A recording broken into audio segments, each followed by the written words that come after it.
Hello guys, আজকে হচ্ছে propose day.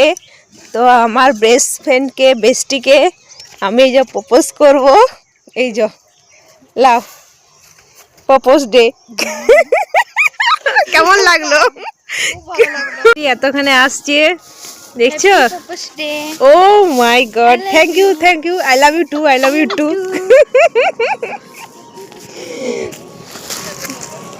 বাবারে ও অখো অখো অখো প্রপোজ হয়ে গেল। এ আমারটা কেন বাকি থাকে? লাও, happy propose day. Thank you. ইস thank you, love you too. একজন আসছে আমাদের বেস্টিকে প্রপোজ করতে। লাও, I love you. I love you too. এই যে আমাদের একজন যাচ্ছে মহারানী আমাদের মিঠু রানীকে প্রপোজ করতে। Happy propose day, love you love you love you. I love you love you love you.